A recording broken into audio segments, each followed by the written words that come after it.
Hello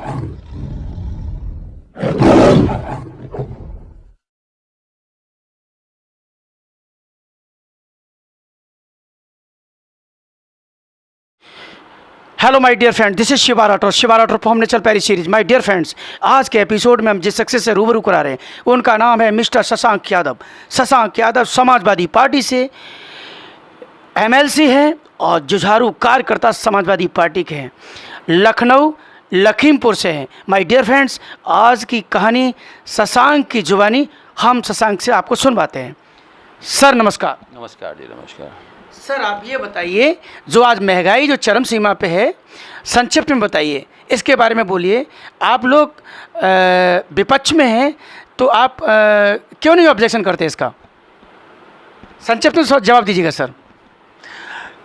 जितना इसको highlight किया जा सकता था, महंगाई पर धरने हुए, प्रदर्शन हुए, यहाँ तक कि जो महंगाई के विषय में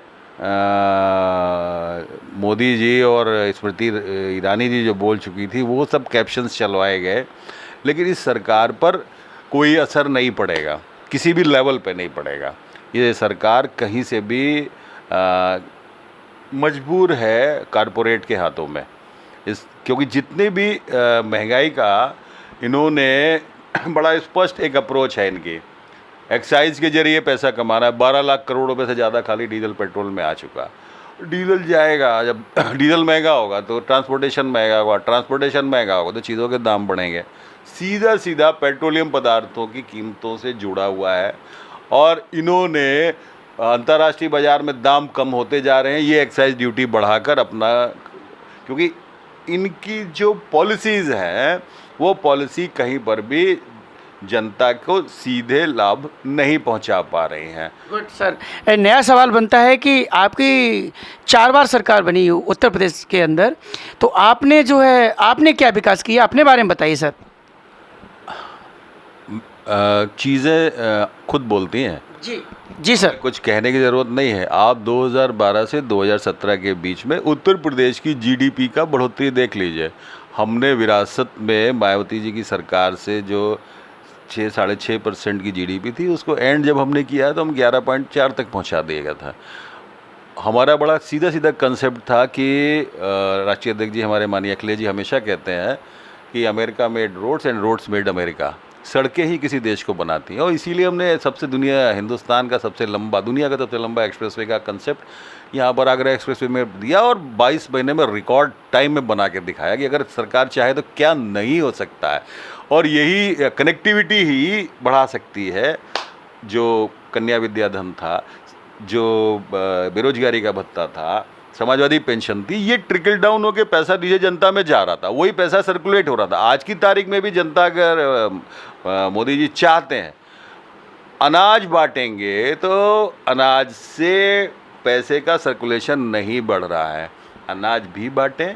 और अगर ये चाहते हैं, ईमानदार हैं मोदी जी और योगी जी, तो कम से कम 4 से 5 हज़ार रुपये महीने के हिसाब से, जब तक कैश इनपुट पब्लिक के हाथ में पर हेड नहीं आएगा, इकोनॉमी जल्दी अभी खड़ी होने वाली नहीं है। सर सवाल बनता है, एक नया सवाल ये है कि जब आपने मेट्रो चलाई, आपने इतने आलीशान हाईवे बनवाए, जब आप विकास पुरुष थे, आपने इतने विकास किए जो अनगिनत विकास थे, तो फिर आप इतनी बुरी तरीके से हार क्यों गए सर? विकास, हमेशा याद रखिए कि विकास से आप बात कर सकते हैं, विकास इमोशनल नहीं होता है। विकास एक बार जब सड़क बन जाती है तो जनता सोचती है तो हमारा अधिकार था, उसे मकान मिल जाता, उसे लगता है ये तो मेरा अधिकार था, ये तो सरकार को देना ही था।